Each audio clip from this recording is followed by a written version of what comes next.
Good evening बच्चों।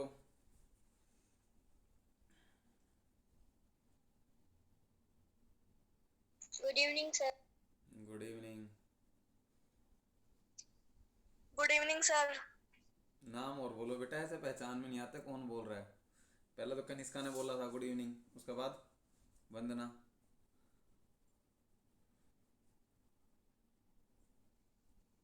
Good evening sir. Good evening बेटा।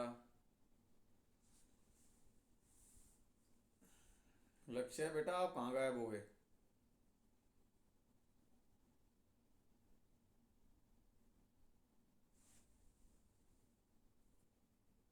लक्ष्य के पास आवाज ही नहीं आ रही। चलो चलो तो फिर बच्चों, और एक दो बच्चे जुड़ जाते हैं, उसके बाद हम अपनी पढ़ाई को कंटिन्यू करते हैं।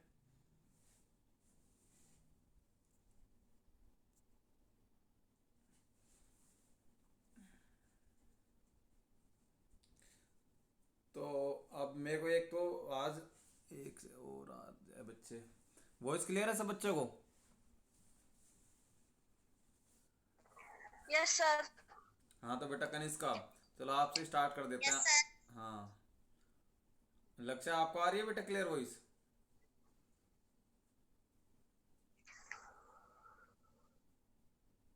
लक्ष्य की शायद नेटवर्क की प्रॉब्लम है। और कौन जुड़ गया? अभी दो बच्चे और हो रहे हैं। चलो तो बच्चों, हमारा जो चैप्टर चल रहा है जिसका नाम क्या है, pair of linear equation. Pair of linear equation, तो इसके अंदर क्या है, इन टू वेरिएबल। बेसिक तो सब बच्चों को समझ में आ गया होगा। हाँ कर इसका बेटा आ गया समझ में बेसिक? एक बच्ची और थी, वो मेरे से पूछ रही थी, अभी अंजलि। सर थोड़ा थोड़ा आ गया था, जो एक्सरसाइज 3.1 से पहले का है, वो वाला नहीं आया। 3.1 से पहले का बेसिक समझ में नहीं आया? जो आपने हाँ, जो आपने सबसे पहले बेसिक भेजी थी ना, 2 वीडियो, वो वाली नहीं आई। अच्छा अच्छा अच्छा, चलो वो वाली चीज़ नहीं आई, बाकी सारा आ गया। तो देखते हैं, अभी आपको समझाते हैं, वही बेसिक करा देते हैं। चलो तो फिर वही बेसिक स्टार्ट करते हैं। सब बच्चे ज़रा देख लेंगे। मैं भी अपना बैक कैमरा ऑन करता हूँ, बाकी और एक दो बच्चे जुड़ जाते हैं।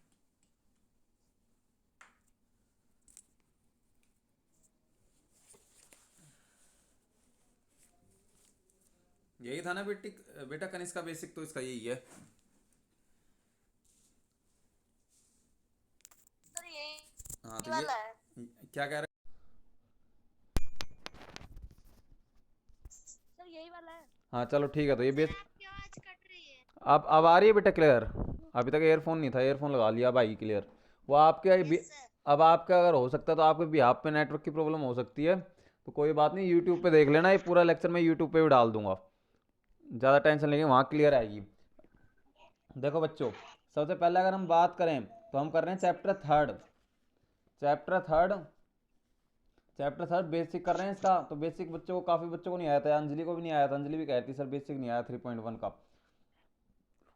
तो हल्का सा मैं बता देता हूँ, उसके बाद आपके डाउट्स ले लेंगे।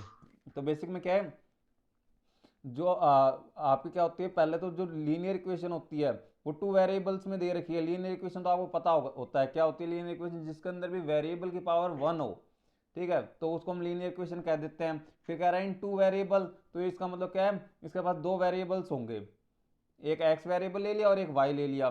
कुछ भी हो सकता है, एक्स जेड भी हो सकता था, लेकिन अभी हमारे टेंथ में जिस हिसाब से है, हम इस हिसाब से पढ़ रहे हैं। दो वेरिएबल ले लिए, एक एक्स और एक वाई। तो अगर हम सबसे पहले जनरल फॉर्म की बात करें, किसकी जनरल फॉर्म, जो हम लीनियर एक पेयर ले रहे हैं, एक pair of a linear equation. एक पेयर ले रहे हैं मतलब दो लीनियर इक्वेशन ले रहे हैं, और वो क्या है, टू वेरिएबल में होगी। दो लीनियर इक्वेशन क्या होगी, टू वेरिएबल में होगी।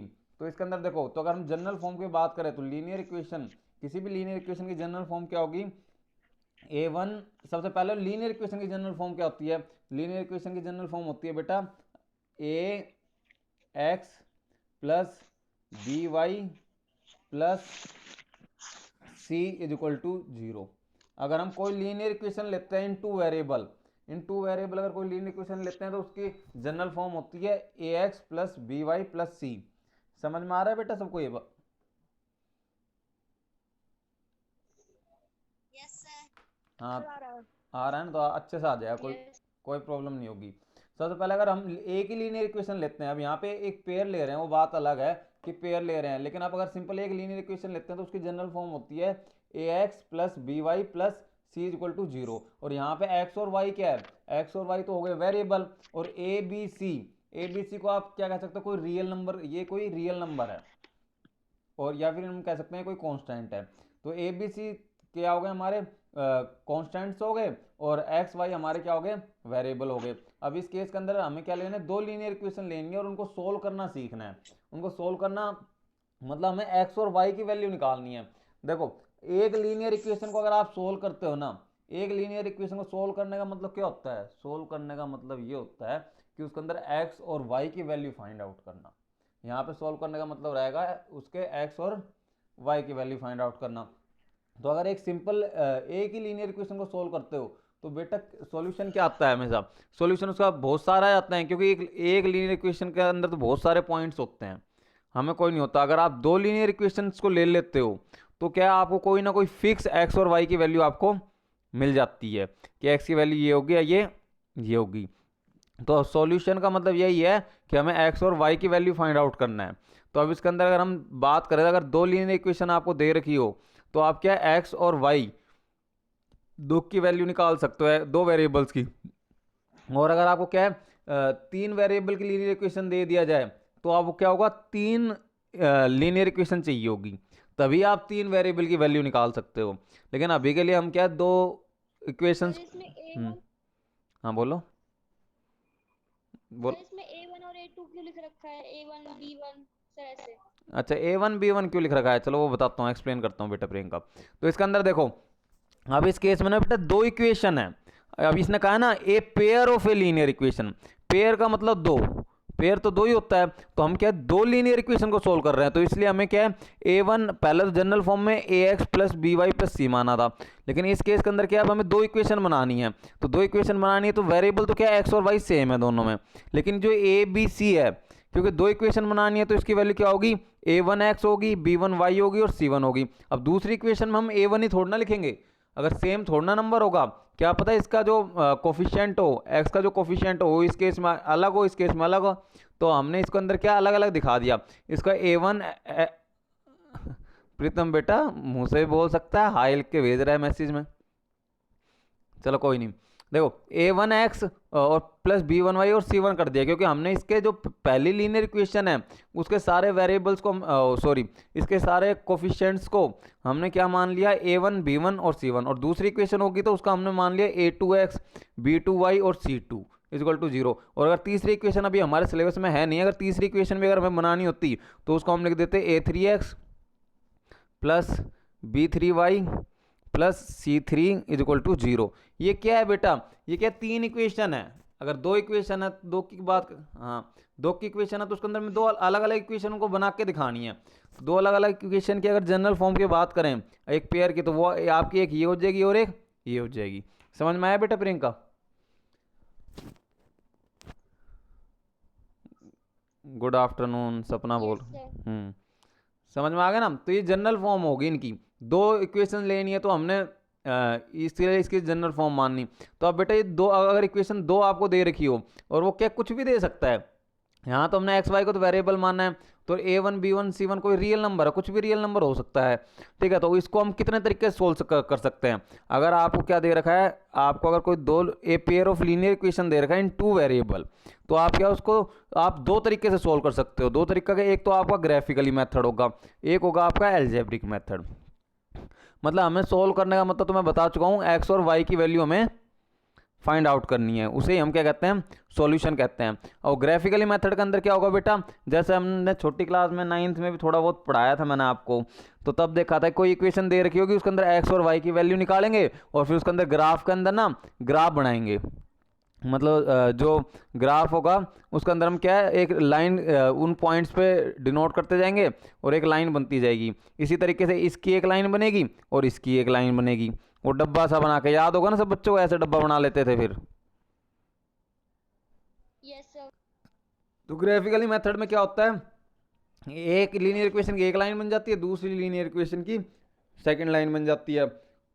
और वो दोनों लाइनें जहाँ पे एक दूसरे को काटती है तो वो एक्स और वाई की वैल्यू हमारी क्या कहला जाती है, उसका सॉल्यूशन कहलाता है ग्राफिकली मेथड में। और एल्जेब्रिक मेथड में, एल्जेब्रिक मेथड के अंदर क्या है, हम विदाउट ग्राफिकली करते हैं, मतलब हम कुछ बनाते बनाते नहीं है, सिंपल अपना मेथड यूज करेंगे और एक्स और वाई की वैल्यू निकालेंगे।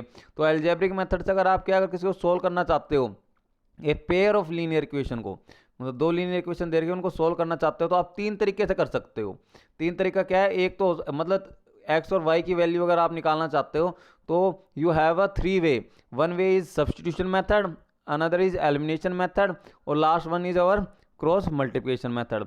तो इस सब्सटीट्यूशन मेथड के अंदर क्या होता है कि हम आगे पढ़ेंगे डीपली जब आएगा, अभी के लिए इतना ही सीख लेते, कुछ ना कुछ एक्स या वाई की वैल्यू हम सब्सटीट्यूट करते हैं, मतलब उसकी जगह उसकी वैल्यू रख देते हैं। ठीक है, हल्का सा समझ लो, आगे आएगा ब्रीफ। हाँ क्या है? क्या कह रहे हो?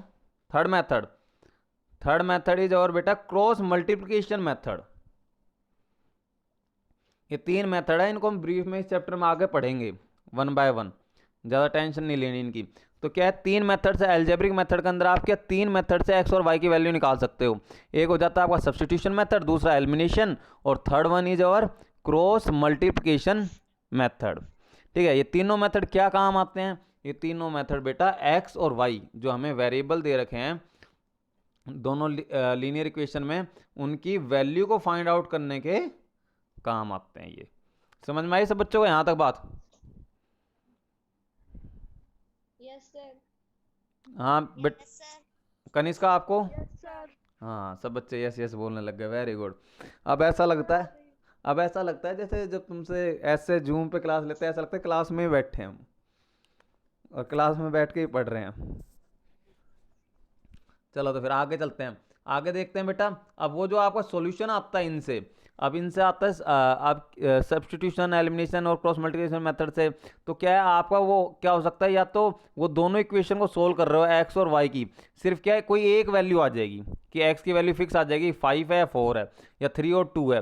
अगर ऐसे कोई फिक्स वैल्यू आती है, आप इनको सोल्व करते हो, चाहे ग्राफिकली मेथड से सोल्व करो चाहे एल्जेब्रिक मेथड से सोल्व करो, अगर आपकी वैल्यू कोई फिक्स आ जाती है ना एक्स और वाई की, कि हम ये कहें कि अगर ये दो इक्वेशन दे रखी है और इन दो इक्वेशन को हम सोल्व करते तो एक्स की वैल्यू ये आ गई और एक्स वाई की वैल्यू ये आ गई, मतलब फिक्स आ गई, हमें श्योर एंड शॉर्ट पता चल जाता है इनको सोल्व करते करते। वो खैर अब आगे आप करोगे तब समझ में आएगा इन मेथड्स को, लेकिन फिर भी बता देता हूँ, अगर फिक्स आ जाती तो हम कह देंगे इसका यूनिक सॉल्यूशन है, मतलब एक ही सॉल्यूशन होगा, कोई और सॉल्यूशन नहीं होगा, एक्स और वाई की इसी वैल्यू पे दोनों लाइनें एक दूसरे को काटेगी। और अगर आपको क्या करते करते सोल्व करते करते इक्वेशंस को, अगर आपको ऐसा आ जाए 11 इक्वल टू 11 या फिर ऐसा आ जाए 7 इज इक्वल टू 7, वो खुद ही आएगा देखना जब आगे नुमेर ये करोगे आप क्वेश्चंस एक्सरसाइज में, तो ऐसी कंडीशन अपना आप आ जाएगी सोल्व करते करते कि 7 इक्वल टू 7 आ जाएगा, 6 इक्वल टू 6 आ जाएगा, या 5 इक्वल टू 5, मतलब कोई भी मतलब वेरिएबल तो हट ही जाएगा।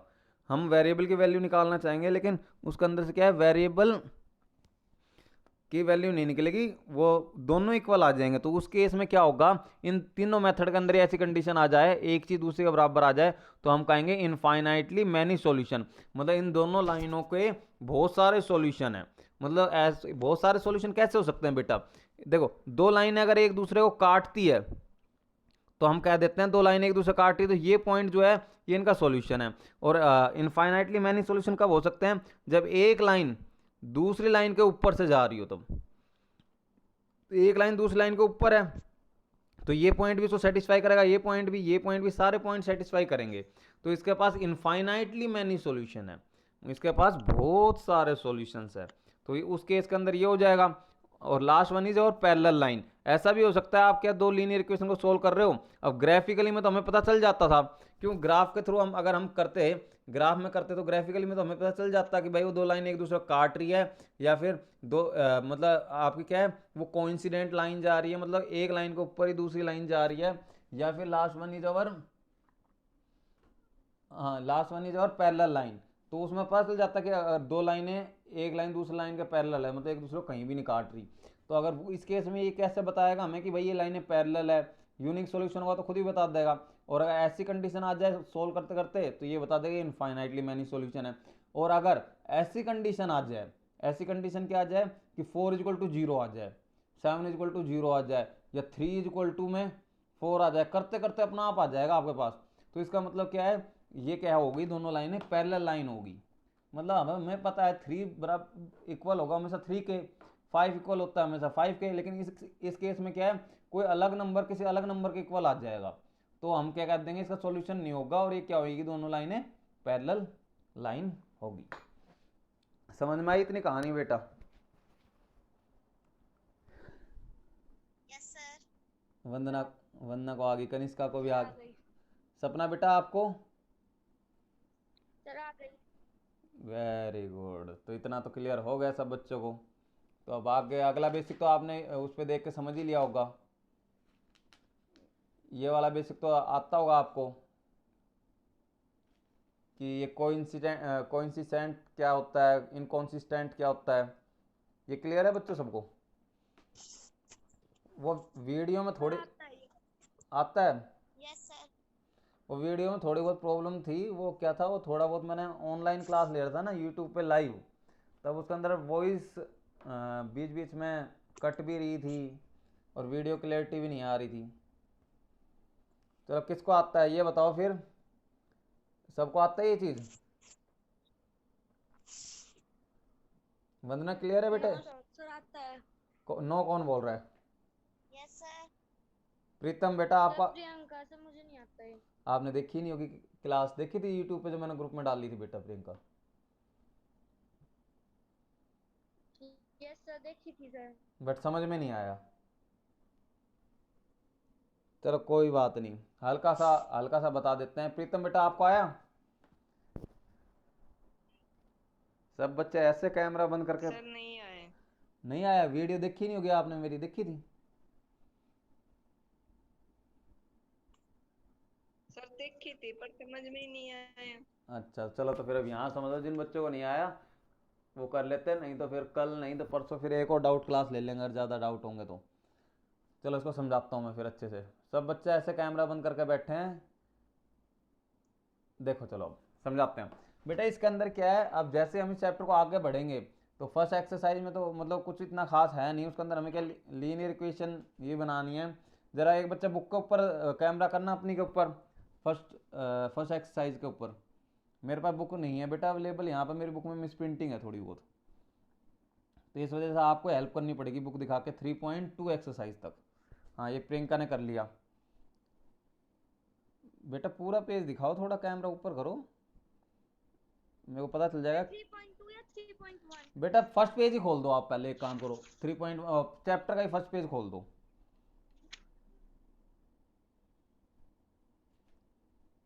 हाँ चैप्टर का फर्स्ट पेज खोल दिया वंदना ने।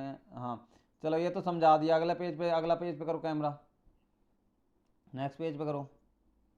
ये क्लियर भी तो नहीं आ रहा, इसका देखते हैं वंदना का।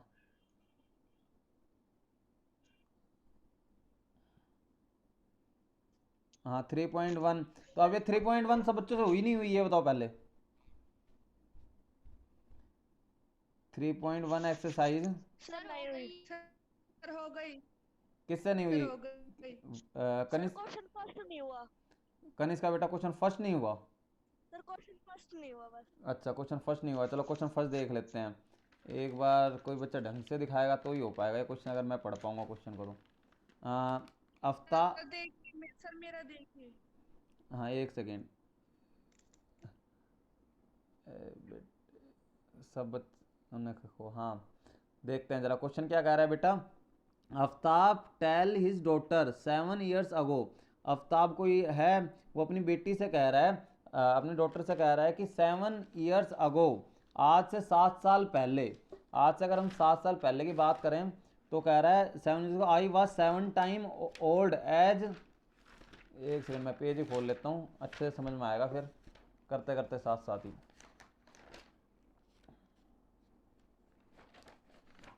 हाँ देखो, अब क्या कह रहा है, Aftab tell his daughter 7 years ago I was 7 time as old as you were the you were you were then also 3 time from now. Then हाँ I shall be 3 time old as you will be हाँ तो ठीक है तो बेटा अब हम क्या मान लेंगे, दो आदमी की बात हो रही है, एक है आफ्ताब, ठीक है, एक आफ्ताब है, आफ्ताब है, और एक क्या है, उसकी डॉटर है। आफ्ताब और उसके डॉटर के बारे में बात हो रही है, तो आफ्ताब की हम एज क्या मान लेंगे बेटा, आफ्ताब की आप मान लोगे एज एक्स। आफ्ताब कितने ईयर्स का है, एक्स ईयर्स का है, ठीक है, और उसकी डॉटर की एज कितनी मान लोगे, डॉटर की हम एज मान लेंगे वाई ईयर्स। उसकी डॉटर कितने ईयर्स की है, वाई ईयर्स की है। तो उसके हाँ कर भी रखा है यंग, सपना दिखा रही है, दिखाओ बेटा सपना, वेरी गुड, बिल्कुल सही है। तो आप इस सपना की नोटबुक में देख लो बेशक, ये क्या कर रखा है उसने, हमने आफ्ताब की, सब बच्चे सपना की नोटबुक में देखेंगे जिसको समझ में नहीं आ रहा था, हमने क्या माना, present age of Aftab, present age Aftab की एक्स मान ली, और उसके बाद present age of his daughter, उसकी डॉटर की एज क्या मान ली हमने, वाई मान ली। अब कह रहा है 7 ईयर्स अगो, मतलब 7 साल पहले, 7 साल पहले आज अगर आफ्ताब की उम्र एक्स ईयर्स की है बेटा, तो 7 साल पहले आफ्ताब की एज कितनी हो जाएगी, x-7, और अगर उसकी डॉटर की एज कितनी हो जाएगी, y-7। बाकी अगर आप उन लाइनों को, स्टेटमेंट को, क्वेश्चन वाली स्टेटमेंट को ध्यान से पढ़ते हो तो उसके अंदर दे रखा है कि आफ्ताब अगर 7 साल पहले जो आपकी क्या है, उसके फादर की एज है, आफ्ताब की एज है, वो 7 टाइम होती है डॉटर की एज की। तो वही इसने किया, इसने क्या किया, x-7 इज इक्वल टू कर दिया 7y-7, ये कर दिया। ये क्यों किया बेटा, क्योंकि क्वेश्चन में आपको कहा गया है कि जो 7 साल पहले जो आफ्ताब की एज है वो 7 टाइम है किसके, उसकी डॉटर की एज के। तो ये क्वेश्चन समझ में आई बेटा कनिष्का,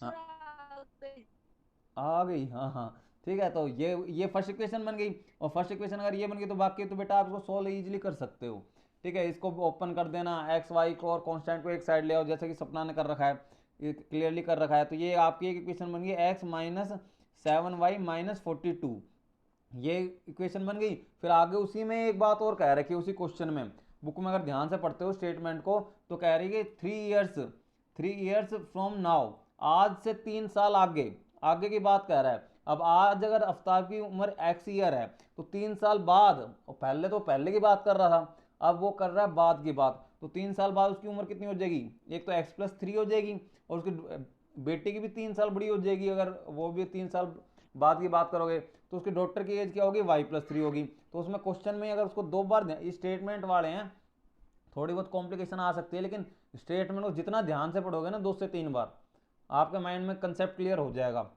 तो इसके अंदर ये कह रखा है, पर 3 साल बाद उसकी डॉक्टर की जो एज है, जो आफ्ताब की एज है, उसकी डॉक्टर की 3 टाइम्स हो जाएगी। तो वही इसने क्या किया है, x+3 और इक्वल टू 3y+3 कर दिया। क्यों कर दिया, क्योंकि आफ्ताब की x+3 होगी, और उसकी बेटी की उम्र से 3 गुना हो जाती है, तो इसने 3 कर दिया, बाकी इसने सोल्व कर दिया दोनों को। बाकी दो इक्वेशन बन गई, उसको आप फिर ग्राफिकली सोल्व कर सकते हो। ग्राफिकली तो सोल्व करना आता होगा सबको, यस सर। हाँ प्रीतम बेटा समझ में आया आपको,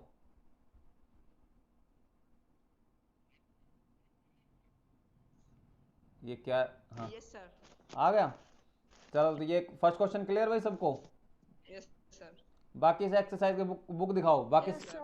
हाँ, बाकी कुछ भी नहीं है बेटा, जैसे हम ग्राफ बनाते थे ना, मैंने आपको 9th में सिखाया भी था ग्राफ बनाना थोड़ा बहुत, और नहीं आता तो बता दो, बाकी हो जाएगा। उसी ग्राफ के अंदर वैल्यू इनकी पुट करनी है और फिर निकालना है। ग्राफ भी बना रखा है काफ़ी बच्चों ने, वेरी गुड, सपना ने तो ग्राफ भी बना लिया। सर मेरा ग्राफ सही है। ये बेटा आपका ग्राफ उल्टा करके दिखा रहे हो, एक तो सीधा करके दिखाओ कॉपी को, नोटबुक को।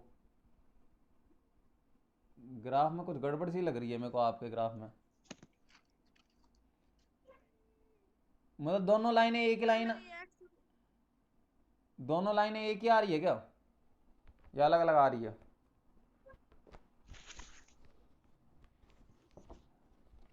अलग अलग आ रही है बेटा। शायद मैंने ये गलती कर दी, इस साइड तो हम्म इस साइड एक्स तो ये इस साइड कनिष्का का ग्राफ सही है, कनिष्का का देखो जरा, कनिष्का ने सही कर रखा है शायद, एक सेकंड और, बाकी मैं देख लेता हूँ और ध्यान से एक बार।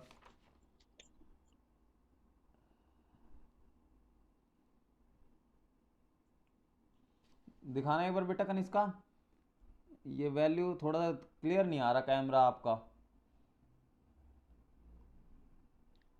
सही है कनिष्का का। हाँ तो बस अभी कनिष्का का देख लो, बाकी कुछ भी नहीं था बेटा, वो वैल्यू दे रखी है, उनको आपको डिनोट करना है। ठीक है, बाकी सर सेकंड और थर्ड क्वेश्चन तो हो जाएगा सबसे, वो भी स्टेटमेंट वाले ही हैं, हो जाएगा बेटा Kanishka. Yes sir. Yes sir. चलो तो ठीक है, तो फिर नहीं तो क्लास लंबी हो जाएगी। अब वो थोड़ा हाँ बोलो।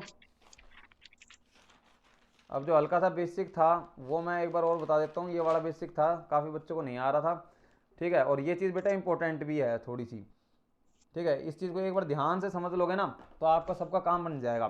ठीक है, तो अब इसके अंदर हम क्या कर रहे हैं, अब जैसे हम एक्सरसाइज 3.2 करना स्टार्ट करेंगे तो उसके अंदर क्या कुछ कुछ एक टर्म्स आ रही है, कुछ एक टर्म्स आ रही है। कैसी टर्म्स आ रही है, नए नए टर्म्स आ रही है, तो उन टर्म्स को देख लेते हैं। तो उसमें एक होता है कॉन्सिस्टेंट, क्या होता है कॉन्सिस्टेंट। क्लियर है वीडियो आपके पास बच्चों? Yes sir. हाँ, एक टर्म है कॉन्सिस्टेंट। तो कॉन्सिस्टेंट क्या होता है, अब कोई भी दो लाइनें, कोई भी दो लीनियर इक्वेशन दे रखी होगी आपको, अगर उन दो इक्वेशन के पास सॉल्यूशन है, मतलब एक्स और वाई की वैल्यू अगर आती है, एक तो हो जाएगा एक्स और वाई की वैल्यू नहीं आएगी। वो वैल्यू क्यों नहीं आएगी, या तो वो पैरेलल लाइन हो जाती है, ठीक है, या वो एक दूसरे ऊपर लाइन हो जाती है, वो एक अलग बात होती है। तो कॉन्सिस्टेंट क्या होता है, कॉन्सिस्टेंट लाइन है वो लीनियर पेयर ऑफ इक्वेशन होती है जिनके पास क्या है, सॉल्यूशन हो। और सॉल्यूशन होगा तो सॉल्यूशन किसी भी दो लीनियर इक्वेशन के पास दो टाइप के सॉल्यूशन हो सकते हैं, या तो उसके पास यूनिक सॉल्यूशन होगा, मतलब वो दोनों लाइनें एक दूसरे को काटेगी, तब भी हमें एक्स और वाई की वैल्यू मिल जाती है। और इसी को हम बोलते हैं, इस केस में इन लाइनों को हम बोलते हैं इंटरसेक्टिंग लाइन। अगर हम इसको ग्राफिकली रिप्रेजेंट करें तो इंटरसेक्टिंग लाइन बोलते हैं, या फिर इसी चीज को हम बोलते हैं independent pair of equations. In equations को बोलेंगे इंडिपेंडेंट पेयर ऑफ इक्वेशन, ये एक दूसरे ऊपर डिपेंडेंट नहीं है। समझ में आई बात? अगर दो लीनियर इक्वेशन हो वो कॉन्सिस्टेंट कहलाएगी। कॉन्सिस्टेंट दो केस में कहला सकती है, या तो उसके पास यूनिक सॉल्यूशन हो या इनफाइनाइटली मैनी सॉल्यूशन हो। अगर किसी लीनियर किन्हीं दो लीनियर इक्वेशन के पास अगर सॉल्यूशन है तो वो क्या कहलाती है, कॉन्सिस्टेंट कहलाती है। ठीक है, अब उसके इसमें दो टाइप के हो सकते हैं, यूनिक के अंदर मैंने बता दिया इंटरसेक्टिंग लाइन हो सकती है, और इसी को हम बोलेंगे इंडिपेंडेंट पेयर ऑफ इक्वेशन। या फिर कॉन्सिस्टेंट उसको किस केस में कह सकते हैं, अगर कोई दो लीनियर पेयर ऑफ इक्वेशन दे रखी है और उसके पास इनफाइनाइटली मैनी सॉल्यूशन आ जाए। इनफाइनाइटली मैनी सॉल्यूशन बेटा कब आता है, जब एक लाइन दूसरी लाइन के ऊपर बने। जब एक लाइन दूसरी लाइन के ऊपर बनती है तो उसको हम कहते हैं इनफाइनाइटली मैनी सॉल्यूशन। तो उस केस के अंदर हो जाता है, तो इस केस में हम इसको इन लाइनों को कॉन्सिस्टेंट भी बोल सकते हैं, या फिर अगर इनफाइनाइटली मैनी सॉल्यूशन आएगा तो हम इनको बोलेंगे कोइंसिडेंट लाइन। कोइंसिडेंट लाइन जरा देख लेना, कॉन्सिस्टेंट और कोइंसिडेंट इसकी स्पेलिंग में थोड़ा सा डिफरेंट है, ये थोड़ा ध्यान रखना। और ये क्या होता है, इन दोनों सर लाइन। ये तो आपने हाँ बोलो, करवा दी सर। क्लियर है ये सब बच्चों को? सर ये तो आपने करवा दी, टाइम हो गया सर, आप क्वेश्चन बता दो। हाँ तो बताओ तो फिर कौन सा क्वेश्चन है? सर आप ये बता दो कि एक्सरसाइज 3.2 में क्वेश्चन कैसे करने, सेकंड थर्ड फोर्थ। दिखाओ कैमरा कर, वो उसके लिए फिर ये बताना पड़ेगा आपको। कौन सा फर्स्ट हो गया क्वेश्चन 3.2? सर ये तो आपने बता दिया, क्वेश्चन में बता दो क्या करना है। 3.2 के अंदर जो फर्स्ट क्वेश्चन है वो सब बच्चों से हो जाएगा, किसी को कोई प्रॉब्लम नहीं है। ठीक है, अब आ जाते हैं सेकंड क्वेश्चन में, आ रही है सपना को प्रॉब्लम। चलो सेकंड क्वेश्चन देखते हैं जरा। सेकंड क्वेश्चन में पढ़ लेते हैं एक बार, दिखाओ 10 मिनट्स बची है। हाँ, सेकंड क्वेश्चन में दे रखा है on on comparing the ratio. अब आपको मैंने बताया था इन जो रेशियो दे रखा है A1 A2 B1 B2 और C1 C2 को हमें देखना है, और देखकर हमें ये बताना है कि ये लाइनें क्या है, इंटरसेक्ट करती है किसी पॉइंट पे, या पैरेलल है या कोइंसिडेंट है, ये चीज़ हमें बतानी है। तो ये चीज़ बताने के लिए सबसे पहले तो क्या है, आपको दो इक्वेशन अगर आपको दे रखी है, दो इक्वेशन दे रखी है, तो आपको A1 B1 और C1 और A2 B2 और C2 इनकी वैल्यू देखनी आनी चाहिए। वो देख कर आप इजीली निकाल सकते हो, और उसके अंदर देखना बेटा फिर। अब आपको एक कंडीशन काफ़ी बच्चों को पता होगी कि काफ़ी को नहीं पता होगी। अगर आपकी A1 में A1 A2 की वैल्यू, आप अभी मैं करके भी दिखाऊंगा, A1 A2 की वैल्यू अगर आपके आ जाए B1 B2 के बराबर नहीं आती है, तो A1 A2 की वैल्यू अगर B1 B2 के बराबर नहीं आती है, तो उस केस में हम कह सकते हैं ये कैसी लाइन है, ये इंटरसेक्टिंग लाइन है। मतलब ये लाइनें एक दूसरे को कहीं ना कहीं पे एक पॉइंट पे काटेगी। ठीक है, तो हम इसको कह सकते हैं इंटरसेक्टिंग लाइन है, या फिर हम कह सकते हैं एक पॉइंट पे काटेगी बेटा, एक पॉइंट पे काटेगी तो इसके पास क्या होगा, यूनिक सॉल्यूशन होगा, यूनिक सॉल्यूशन होगा। या फिर हम इसको कह सकते हैं अगर आपको किसी केस में दो लीनियर पेयर इक्वेशन में a1 a2 की वैल्यू b1 b2 के वैल्यू के बराबर नहीं आता है, तो आप कह सकते हो इंटरसेक्टिंग लाइन होगी, या फिर इनके पास यूनिक सॉल्यूशन भी आप कह सकते हो, या फिर आप कह सकते हो ये इंडिपेंडेंट लाइन है, इंडिपेंडेंट लाइन है। ठीक है, कुछ भी कह सकता है वो आप या फिर आप कह सकते हो ये लाइन कैसी है, कोइंसिस्टेंट लाइन है।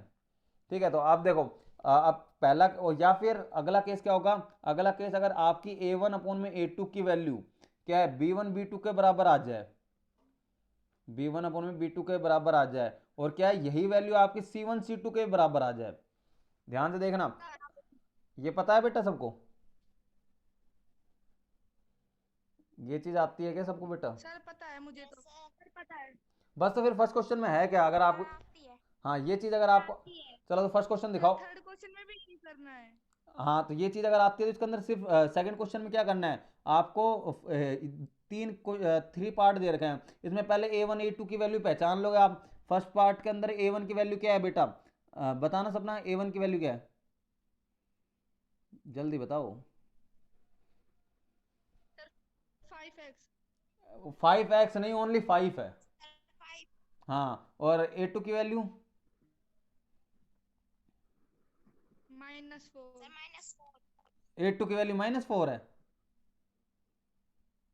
सर 7। 8 सर 7 7। हाँ ये वैल्यू पहचाननी आनी चाहिए बेटा। कनिष्का आप बताना बेटा, इसमें फर्स्ट पार्ट के अंदर c1 की वैल्यू क्या है?